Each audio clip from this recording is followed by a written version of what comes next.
What are we talking about this week, babe? Social media and trolls. It's a very important aspect of being famous, isn't it? Yeah, and you love it. You love it so much, don't you?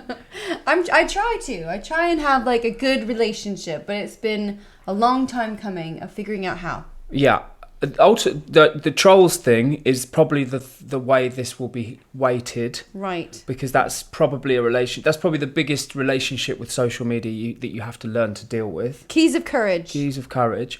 But just before we start diving into how much we hate it all, right? Trolls are sort of also a barometer of success.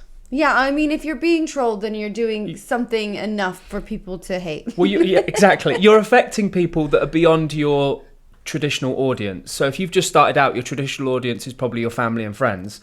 You're generally got a bigger audience with Pussycat Dolls fans all over the world. But if you're getting hated, it means you're reaching people that are new. And just like trying to understand how a person gets to a point of going to people's places of social media, their social media residences, go knocking on the door to tell them how much they hate what they see, when like you could just not go there. You don't have to. You don't have to go there. Well, should we dive into why that is? Well, let's start off. Well, how do you deal with that when that happens? What do you do? What's your tactics? Well, I make sure that I'm more mindful of what I follow, and if I have negativity coming my way, I block it like Wonder Woman. Block, unfollow, mute, anything to get rid of those bad vibes. So you're a block and deleter. I'm a block and deleter. Yeah. What are you? I'm not a block and deleter. Hold on. We'll get onto how I have different tactics. You're the Louis Theroux of trolling. I like that. I know. Can that be the advert this week, please? I want that. About you. I just want that as like. But because Louis Theroux, he is my hero. We know this. Mm-hmm. Because he has this way of interviewing people and leaving the conversation open so they continue to talk even when they normally wouldn't. Yeah. Whereas I feel like you open up this space for trolls, you give them a safe place to continue the conversation. So there's two types of trolls. There's complete unrecoverable dickheads. Yeah. You tend to find them in the Daily Mail comments. They probably haven't got an avatar in their Instagram handle, and there's a series of numbers followed by some sort of code. These are morons. There's no point in even, they're block and deleters. There's no point in even affecting them. They've got no stake in society, certainly not online. It's like just to see if they can get a buzz out of somebody. Yeah, but there's another type of trolls which I generally think are people that are just, there's a reason why they're doing that, and if you can find a way to empathise with it. Misinformed, maybe having a bad day, maybe not quite realising that their comments are going to land, all that sort of stuff. Yeah, so, that's a good point. I feel like social media can become this place where people think that they're just yelling into a tin can and don't actually realise that these comments do tend to land. Which Twitter is like the tin can of the social media atmosphere, isn't it? Yeah. Stratosphere. Yeah. And Instagram can be like the red light district of social media. Yeah. And TikTok is like a lot of, and maybe until this point, I've heard that it's getting a bit better. But when I sort of entered TikTok, it was just like a lot of young kids that really wanted to see if they could get a spike out of people. Yeah, just to get a rise. Just to get a rise. Fishing for a comment, fishing for a response, That's basically. right. And what you have to understand is that if you open a dialogue with a lot of these classifications of people, you tend to find that actually they're nice people who've just done something they didn't quite realise the impact of, and that's my technique. So tell us how you do this technique. How do we apply this technique, this Louis Theroux, Max Rogers technique of handling trolls? Okay, so let's take an example. We're in the Lake District with our friends. Yes. We've just had Senna's probably 4 months old, and you've just finished Doll's promo. Yes. And this is the first time we've left the 3 children with my parents on their own. Not an easy thing to do. Not an easy thing to do, but my parents are desperate. They've been through Christmas. They obviously they know the kids well, but they're desperate to look after them. That's what grandparents, they love that. Mm-hmm. So it's your birthday. It's my birthday. And our friends are getting engaged. Yep. So we take the opportunity to go up to the Lake District for, I think it was 2 nights. I almost died. You almost died. You almost got blown off the top of a mountain. Trying to get the perfect video if anything, of the engagement. That is irresponsible parenting, risking your own life to go for a walk, isn't it? I risked my life for my friends' engagement. To go for a walk. So we feel like we're justified even though we're like riddled with guilt. Yeah. But it's part of parenting. Anyway, we're up there. We're having a lovely time. We're putting some stuff on Instagram, enjoying ourselves. Almost got swept off the cliff. Literally came around with that video. Elbows came up as I'm holding the camera. Gust of wind picked me up off of my feet and sent me down the hill. I could hardly get my little tiptoes to touch the ground as I was being gusted away. If it had gone in the other direction, you'd have gone straight off over the side of the cliff. And the great thing about this, though, which I love about you, babe, your commitment to the shot is outstanding, because we're with you for the running, the journey, and then you collect yourself and it's like you've just switched to a wide angle of the same shot. Just like a shot of just carnage. And there they are again, but they're just a lot smaller than they were before the carnage. You know? But you got the shot. That's it. And they got married last year. And in the meantime, we are getting trolled. Well, I say so we get a message, it's mostly me. and it was this kind of, so this is another specific kind of trolling. It's subtle, unsolicited advice. I believe this happens in the parenting world a lot. Motherhood is where you find these guys, and you got it was meant as a light-hearted, or as an approach as a light-hearted comment of just out of interest. Where are your kids? When you're climbing up and down all these mountains. Oh, it hurt. It hurt you. You showed me. We just finished a walk, so we were sat next to a nice fire, you know, trying not to miss the kids. We just got a beer. I said to our friends, I said, just give me half an hour. Mm-hmm. I'm just going to step to one side and take care of this situation. You went Louis through on them. Went Louis through. And so I answered the question. That's how I did it. I answered the question. Well, they're with their grandparents. They don't get. They haven't. It's the first time we've left them with their grandparents, etc., etc. As I've already said. And I did this publicly as a response. I wasn't trying to dig this person out. No. I wasn't trying to draw battle lines. The whole point is you've got to be passive in this situation, and the objective is to become friends with this troll. Because I think trolls ultimately are looking for somebody to disagree with them so they can double down on the trolldom. Yeah. For whatever reason, it might be they've had a bad day. It might be they're not walking up a mountain and they wish they were. Then they've got their own kids, and they ultimately they know what they're saying is nonsense. Mm-hmm. So you just have to break through that barrier and just have some empathy, have some sympathy.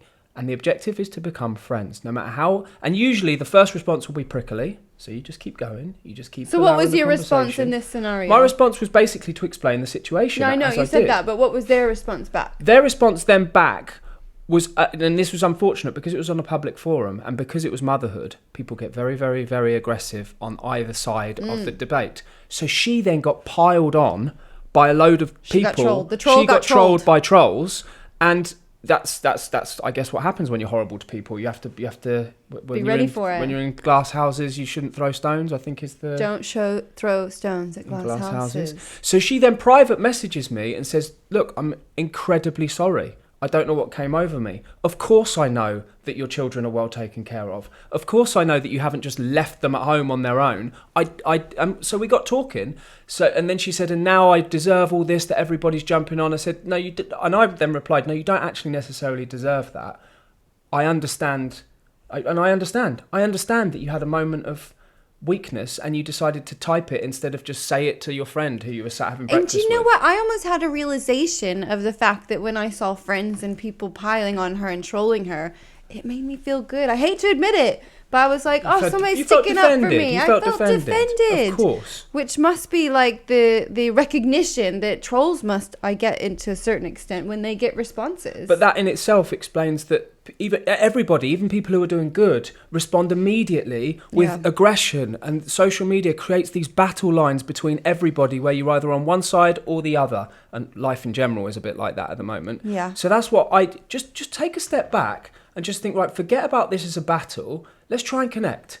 If you don't connect, then generally you found out that this person is beyond repair. And they're not worth worrying about. But we live in a world where most people feel like they don't have the time to sit down and Louis through a situation and connect with these people, feeling like, well, it's just a lost cause, so. It's true, I often have a lot of time on my hands. I spent. I wouldn't have the patience or the ability to sit with a trolling comment and turn that relationship around. Do you know the reward is worth it? Over the years, I've done this several times, and it will be when I've got time. You can't go to every single one, but I remember sitting in a hotel room in New York, and I had the day off with not much to do, and I got trolled for a little article I wrote in something, and I took the time. And at the end of it all, this was like 10 years ago, at the end of it all, we found common ground, became friends with about 6 people piled onto me, and they still follow me now and check in every now and then. The reward is, that doesn't go down as a trolling incident now. I wasn't trolled. I made some friends. Yeah. That's a good, I love that. Mm-hmm. It's a really nice reward. And as I said, you can very quickly work out whether or not these people are unsavable. And if they're assholes, you wouldn't speak to them. You'd avoid them in real life, so avoid them on social media. So tell us the time when you have been trolled, affected by somebody's comments. Why don't you tell us the time when you've been trolled and affected by somebody's comment? No, but you've got a great story. Have I? Yeah. Which one? The Jamila? Oh, yeah, no, of course. Actually, I think with the Jamila thing... Who I love. I think she's love. Brilliant, and she's done so much good in this world, and I Weigh campaign is fantastic, and her work is great. Like, the irony is we're good friends with her. Which is a good example, because I do feel like you said, having compassion sometimes for the things that people may say in a moment shouldn't always tarnish who they are as people. And that's the point. Exactly. And if you can just drop the weapons for that first interaction, you can get to that really, Tell the really story. Easily. Okay, so, and this is, I think, where I developed my philosophy. I'd just done the Hilfiger campaign. I was playing a character in that campaign, and Jamila has seen it on a billboard somewhere, took a picture of it, tweeted, "Doesn't this guy look like a wanker?" And I was like, it's quite funny. He does, to be fair. And then she was spot on. It was one of your followers who follows me and follows her, said, "He's not a wanker, that's Max." And so that was what brought it to my attention. So then I wrote to Jamila, and I was nice. I was like, well, obviously you understand I'm sort of playing a role here. And by the way, we know each other. And then she immediately, and she was like, I'm so humbled. I'm so sorry. It was a momentary loss of concentration. And obviously she makes her living being quite funny. Yeah. So she obviously just blurred the lines between funny and stepping over the mark, which I don't think it really was stepping over the mark. But it made me think, do you know what? Even when somebody calls you a wanker online, within 2 tweets, you can be all back friends again. And that's what made me think this is something we can achieve. It's not as black and white as it seems. It's not as black and white. And although this may sound like I'm defending trolls, I'm not. What I'm doing is making people who are victims of trolls perhaps have a perspective that makes them feel not quite so victimised. Yeah, yeah. Because these are usually people who aren't horrible. Totally. Totes. You owe me a story. Tell me about the first time you were ever trolled. Your best trolling story it was pre-social media, really, wasn't it? It was. Well, I mean, I think the godfather of trolling, could we say, is potentially Perez Hilton. Not potentially, he's as good as invented it. His website became so big and so powerful that the things that he would do and the drips on people's noses to make fun of them going out and partying, or Lindsay Lohan, bless her, she was always like an absolute target of his.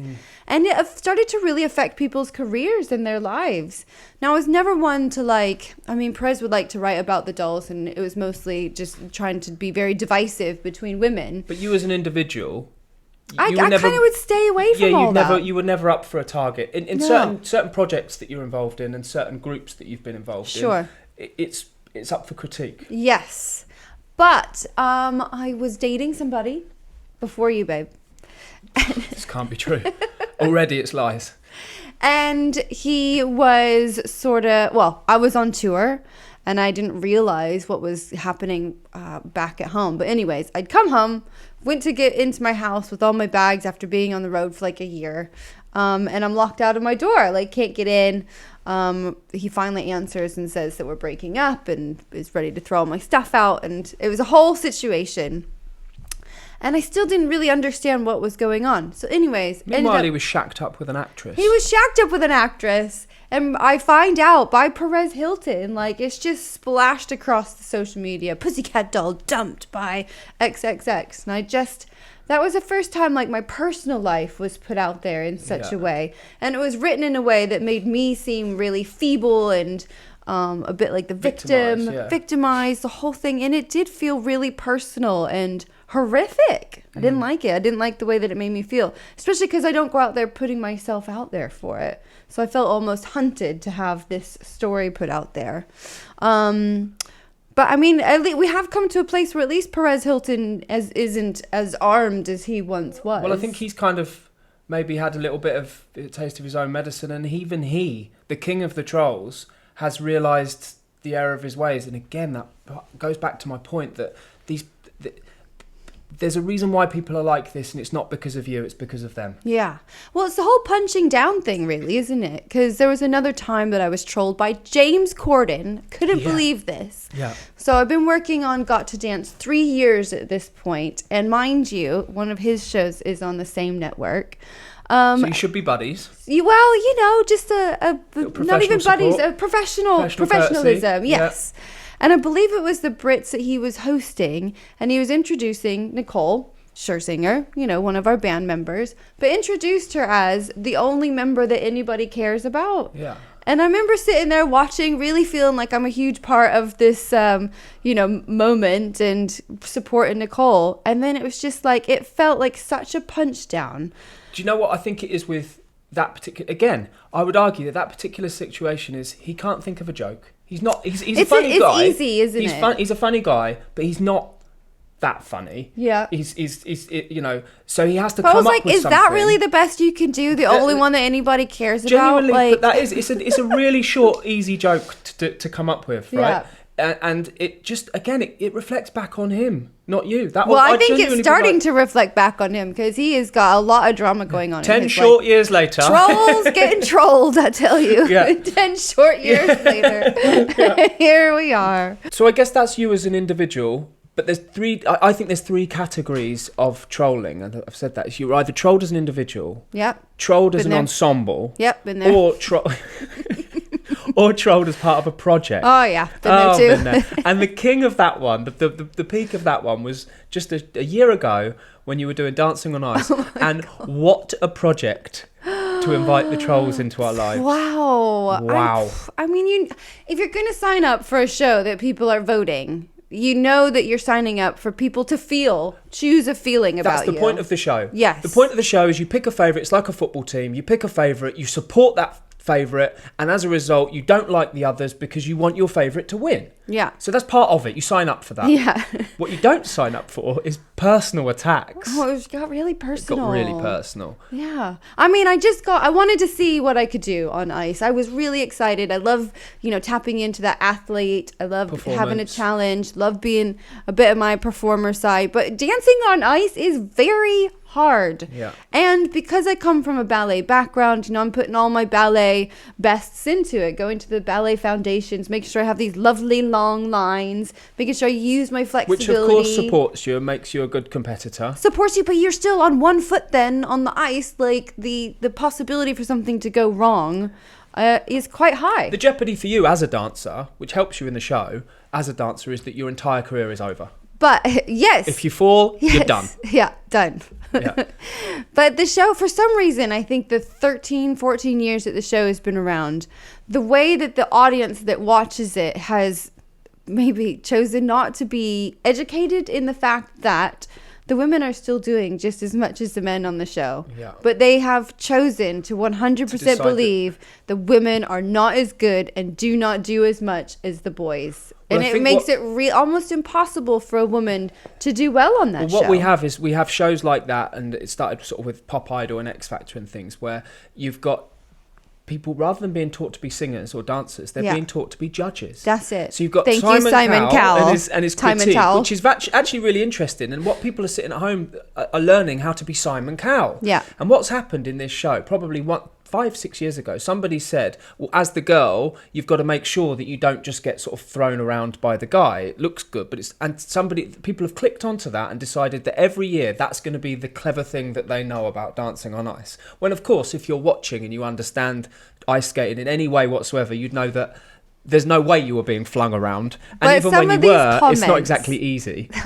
All she does is put a leg up by her head. And what were some of the other ones that we got? I mean, you just the flung around thing. It was, Yeah. but then that's all fine. If you prefer the other guy, then that's fine. But it's when it's like she just seems like she's so fake, and I hate her smile, and kids' names are and all this, and you just think, oh, hold on a minute, I'm just trying to entertain you for an hour.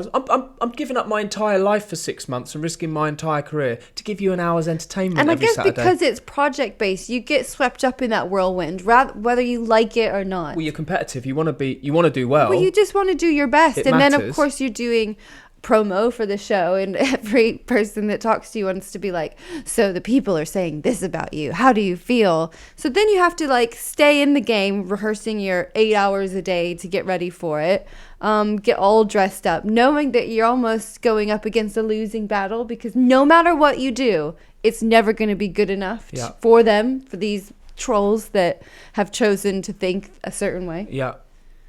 You weren't So their there. favourite, were you, babe? No, I was their third favorite. Yeah, babe. you were their third favourite, and I doubt you even were a third favourite. To be Hey, I honest. won by 10 points by the judges. You did, and I you did did. things on the show that nobody in history has ever done before. You left your mark, babe, and I did. that's what matters. What doesn't matter is a women of a certain age and their opinions. This is the thing. I do find that strange. Like We have a lot of work to do as we women do- I still. think you- And that yeah. was what I learned from doing that show. Yeah. Outside of the actual competition and challenge is like, the way we treat other women and how we view them and how women still feel that. I think it's in our DNA to compete. It's a competitive sort of nature.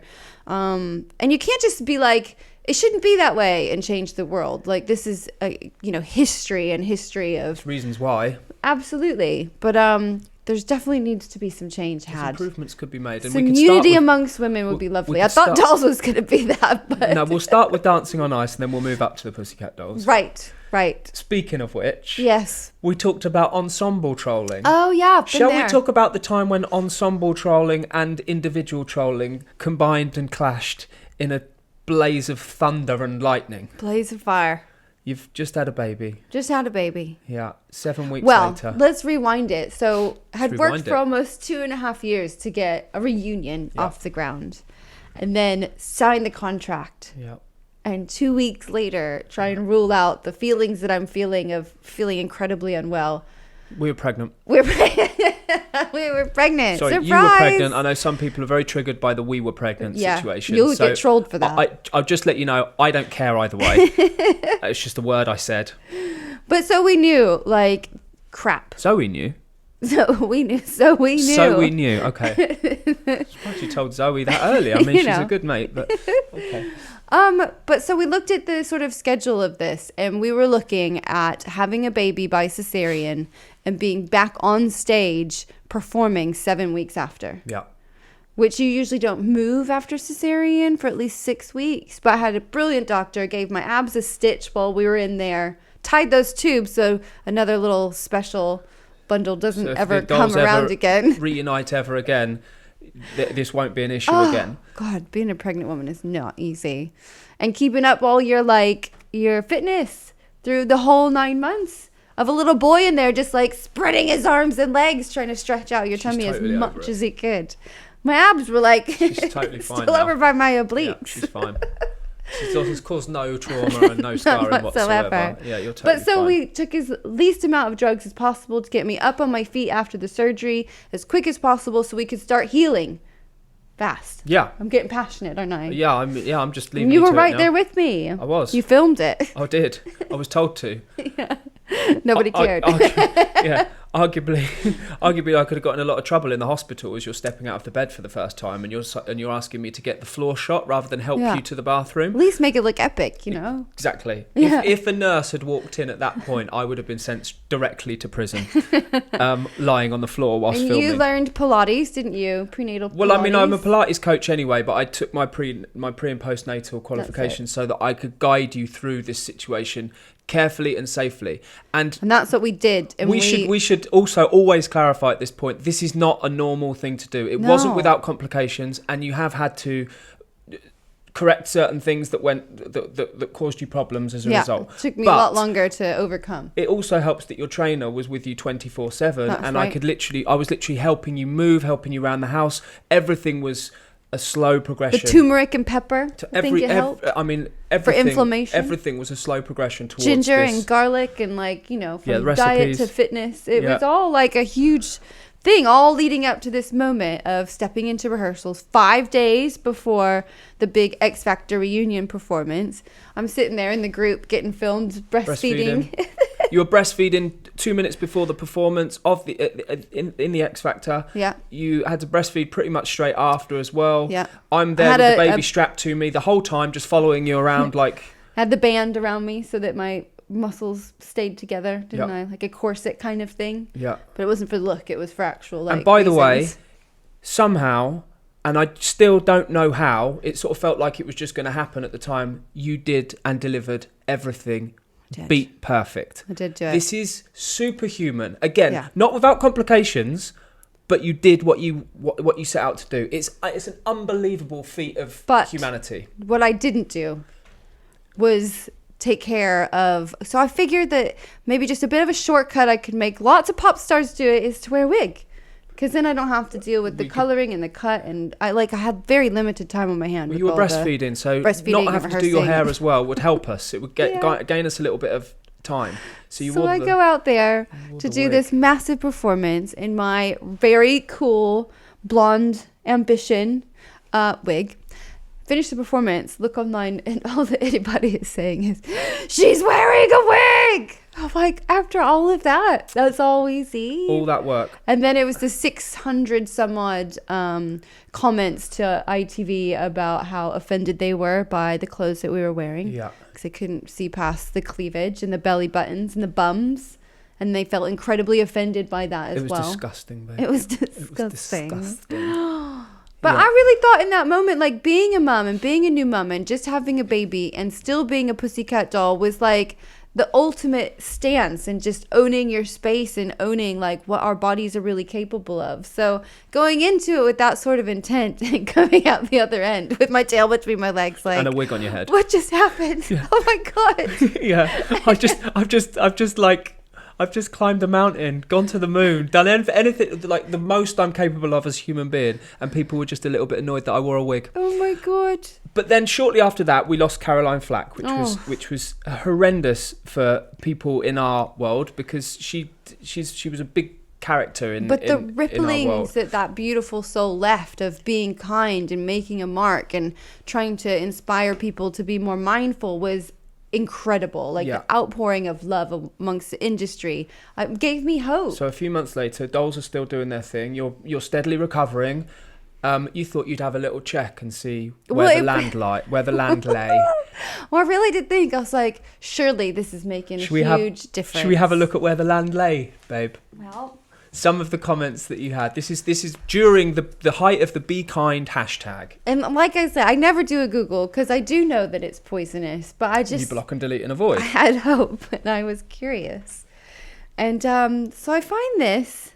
Pussycat Dolls on Mail Online. Pussycat Dolls Kimberly Wyatt insists band is a great influence on young girls and even brings her daughters Willow 5 and Maple 2 to rehearsals after that racy sunrise performance. Now, just as a short note, we've talked about this before. That headline is so provocative. It's begging people to disagree with it. And there is a comment section ready for people to disagree. Really? For an older woman, experience has certainly not made you smarter. Delusional, brain dead idiot. Here's one of your favorites. This woman's state of mind is on display just by looking at her kid's name, Maple, and anyone who thinks burlesque and striptease is suitable for children should be paid a visit from Child Protection Services. Wow. So, number one, you're directing your rage at a then 2.5-year-old sweet little girl called Maple. Just a sweet little name. Now, let's not forget that if this person clearly has no kids, because they'd know that if their kids were in school now, nobody's called John or Chris or Tony anymore. They're all called Maple and Willow and Senna and interesting, unique names. Also, now we don't really think burlesque is suitable for children, but again, you may be a little bit misinformed in what burlesque actually is. You should possibly step outside your house and go see a show, go get some culture, But I mean, meanwhile, like, that's not burlesque. My kids were with me every step of the way, watching all of this happen and the sacrifice that goes into being a performer, being a dancer, being a pussycat doll. Dance, like, you know, I grew up in dance. My kids are dancers, wearing costumes, getting on stage, dancing to music, really exploring different emotions. Like, it's all a huge part. And I think pop music is a huge outlet for but kids. what people like this are saying is that you're introducing them to sex at a young age. I know. Which is utterly ridiculous, because of course kids don't understand those concepts at this point. That's their problem. And that's if you're sexualizing a child in this scenario, then the problem does, I'm afraid, lie with you, and you should probably seek help. And please, if you're finding this comment difficult, please comment to us. Make yourself known so that I can make sure my kids are never left in a room alone with you. Well done, babe. Yeah. That's how we protect our kids. That's true. We don't stop them knowing what we do for a living. Yeah. I'm proud of like what I've accomplished. And I love this one as well. Go on, babe. What happened to her nose? Oh yeah, drugs. From Chrissy T. I don't think Chrissy has that much experience of drugs. That's not what they do. My nose, my face, my body changed so much through, especially this third freaking pregnancy. Senna was horrific. And your nose swelled up a bit. It did. I don't know a drug on this planet that makes your nose swell up. Oh man. But good for you, Chrissy. It was a great effort. But I already felt quite insecure about it, and I was like, drugs. Maybe you should get out and enjoy his life a little bit as well. Yeah, honey, you know it's not. Kimberly White is full of shit. Like, it just went on and on. No, but they didn't say shit, did they? They said SH1T. Yeah, they did. So they left us to say the swear word. Thank you. Did they go to university to learn how to spread their legs? Classy it ain't. It makes women uncomfortable, but they obviously don't do that for the benefit of women, do they? I don't think you didn't go to university, did you? I didn't. But hear me out. Come on. What's her name? What's their name? Bitch. Lag from London. Now, I don't. That doesn't determine whether or not it's a female or a male. But for the sake of argument, I'm going to say that's a female, and say that actually you did go to the Joffrey Ballet to learn all sorts of ballet positions. Know. So technically, she's right. You did go to university to learn how to spread your legs. I did. In some incredible positions. But this was actually the reason why you went there. So. And I guess that's the tough thing, is that I've always done my best within my career as a dancer to bring ballet and contemporary to all the jazz and commercial and street dancing that I do. But I guess for those that don't know dance or have any sort of experience with it, they just see a leg up and think stripper. And I think that's probably will always be something that I have to fight with. Mm-hmm. Well, I don't fight it, do I? Just block it and keep that's going. What I mean. So Lag was right. Thanks, Lag. Thank you for your support. Thank you. Oh, what a joke. Yeah, there you go. I mean, it does... Deluded woman. That's the headline there, obviously. And they've even used pictures that are clearly provocative to the comment section. This is if you fall for this as a troll, you have to start recognising that you're being played. They want you on their page. They want you to stay. So they make you angry so that you'll comment. It's a game and it's happening to you. Or sorry. Is it bots? Or it could be bots. We heard once. Go on. We heard. You were there too. This is what we heard. Is that some organizations, media outlets, they use bots on their pages in the comment section to say things that they know is going to provoke people's responses, so that they then comment back and get into heated discussions, because the anger keeps you there longer because you have something to prove. More for advertising, because the longer you stay on the page, the more they'll pay for advertising. Now, this is a conspiracy theory that we're willing to begin. We are happy to claim this and send it on its way. And feel free to, start Facebook groups and go on marches and stuff. But when you see a comment that you feel like is getting you, like, it might just be a bot. Know that you're being triggered deliberately. It's happening to you. Just relax. Take a moment. Don't play the game. That's right. Moves us on nicely to our questions, though. Ooh. See, this first one I quite like, because I feel like I can... I feel like I was once there. Okay. And I know, because I'm not really a troll. No. I don't really have those feelings to stay in the comment section and use keys of courage. But Morattle says, I used to bag on Trump a lot, but that's just drama I don't need. And I feel the same way. Yeah. I felt like there was a lot that I felt like I wanted to say, and I felt like I almost needed to put it out there. But then it's like... there you go. That might be another example of why a troll does what it does. Because you just want to get something off your chest, and it's a great place to do that, and you think it's got an audience, and that's enough for you. Yeah, I agree. It's good. I've got one that's unfortunately from Morella. And I'm saying your name, Morella, because it's not something you should be ashamed of. Yeah, unfortunately, about the dog stepped on a bee, I need a pee, for the Amber Heard Johnny Depp case, which basically became a craze and a meme, and really it's trolling. The first person who wrote that was trolling, but it's kind of like the blurred lines between comedy and pop culture, and ironically pop culture is about a court case, but that is what it is these days. And if we all get involved and it goes viral, are we all complicit? And that's where it is fine lines between this, where people get confused and they might say things they don't really want to say. Here's a very interesting one. Yeah. I've called out blatant attention seeking as embarrassing themselves. See, this one is like it's wrapped up and they think that they're trying to help, but ultimately it is trolling. Yeah, you've made the decision that it's blatant attention seeking, and it may quite obviously be that way, but the person who is attention seeking, in inverted commas, may just be trying to create something, maybe just trying to make an impact on the world in a way that's not necessarily trolling. So you do have to be careful with, you have to give people their space. If you don't like something, move along. That's it. There's so many other things to see. If you don't have something nice to say, then don't say anything at all. That died a long time ago, didn't it? Oh, what I'm bringing happened to it that back philosophy? I think it's time we bring it back. Yeah, okay. I like that. I think that's what social media should run as their strap line. Okay. Watch them all die. Like the share price is plummeting. Elon Musk backing out. A few comments of nice boobs and bum. Yes, I literally took it as an opportunity to troll. Thanks. Yeah, I know. By the way, when you say something like that, you're being positive, but it's not positive, is it? It's invasive. Now, I want to be careful about the ones that I say because I don't want to add more gravitas to the trolling comments. But I'm going to say this one. We can always bleep out the name. Yeah. It does make me laugh. Kirsty Gallagher blocked me for asking whether she owned any tops that had sleeves. Why does it make me laugh so much? Your arms offend me. Like, what? Sleeves? I like the way she proudly says it as well. Well, you know, she's never got sleeves. What did you expect me to do? Oh, that's brilliant. I thank you for saying that. That's fantastic. That and really I mean, Kirsty, I would have laughed at that. Oh gosh, offering to let someone financially dominate me with their feet. Is that trolling? I mean, guess it is. It's probably unwanted advances in a way. Yeah, it's like a dick pic, isn't it? It is like a dick pic, or getting told nice boobs, nice bum when you've asked a question about something completely different. I think 90% of the UK can say yes to that about Katie Price. The woman is vile. Oh. No, I don't think they can. I think that people can think that somebody's not their cup of tea and just move away from it rather than have to tell her. I'd like to think that 90% of the UK wouldn't have approached her online to tell her that. Now, this is an interesting one as well. Not just one, but all Hollywood elites are nonces who's on Epstein's flight list.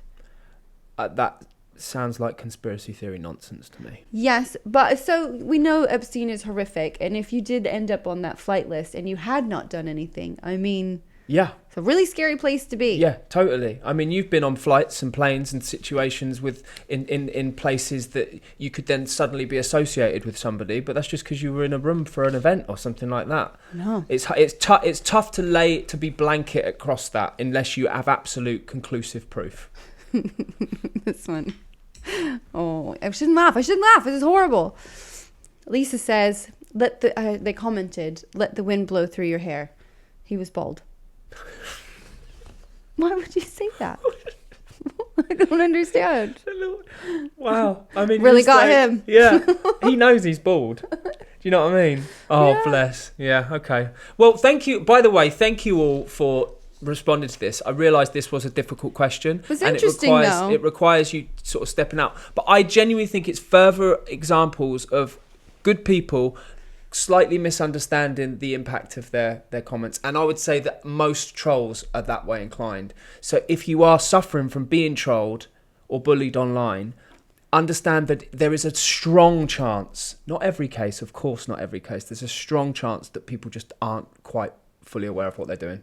I'd like to think that social media has been around long enough now that we're starting to understand as a society, its impact and the fact that it is part of our world now, whether we want it to be or not. It is, and it does affect people, and we have to be more mindful. Yeah. If you have nothing nice to say nothing at all. Thanks, Mom. Was this a light-hearted? Did we manage to keep this episode light-hearted? Maybe not light-hearted. There wasn't a whole lot of laughs. We didn't do a whole lot about social media tactics either, did we, necessarily? People who have tuned in and gone, right, tell me my social media strategy. To be fair, we're probably not the ones to give you that. Well, I think because it's different for every person. We all have to really learn about who we are and how social media affects us. Because as the stats say, the depression and anxiety and stresses, even in young kids, because of social media, is on a huge rise. We're at a tipping point. So it comes to being able to arm and help our kids have a better relationship with it than we were ever able to have. Yeah, it's an impossible for us because it's come so fast. And so I remember the first time I heard about social media to an extent was being in an interview in London with the Pussycat Dolls, and they were like, "So, you guys on Instagram?" Had no idea what it was, and I was like, "God, no! Why would I ever?" Now it's like such a huge part of everybody's life. I think, do you know what? I think given that how much we could talk about social media, we should potentially do another, this would be a part 3 of media. More social media. But focus more on tactics. And do you know what? We should get somebody else in to talk about it. Okay. Because we're good at social media and we do what we're supposed to do. But there are people who are could really help people. Sure. Tactics, and then maybe we could learn some stuff, and maybe this podcast would do well enough that it would get trolled, and then we know we're doing well. Right? Gosh. What a concise, tight, informative episode, babe. We need to talk about what we learned today. What did you learn? We learned if you've got nothing nice, say nothing at all. Yes. We've potentially learned that if you are a victim of trolling, you could take comfort from the fact that at least 80% of these people don't quite know the impact of the words and wouldn't use them if they did. I feel like we could pimp you out. If you are a victim of trolling, get in touch for the Louis Theroux of trolling. Max Rogers is here to help you. Let me reply to some trolls. That would be I would love that. Yeah. I'd bloody love that. It'd be a great Christmas present for me, that. Be a great crack, wouldn't it? Uh-huh. Never said that word. Just thought it felt just good. Tried that out, didn't you? Well done, babe. Just for the Irish contingent. Well done, babe. Yeah, I'm up for that. That'd be great. And if you are a troll, because hopefully you've noticed that we have certain amount of sympathy, if not empathy, with trolling. If you are a troll and you do feel like getting in touch and having a bit of a chat, maybe we can get to the bottom of this and maybe we can cure the world. Heal the world. Make it a better place. Please do. I'd love to chat. Great. Well, there you have it. That is our episode on social media and trolling. I feel like we need to do another one on social media and get an expert in. Oh, fine. All right. See you later. See you next time. Don't forget to like and subscribe. Ooh. Did you like that? She's getting really professional these days.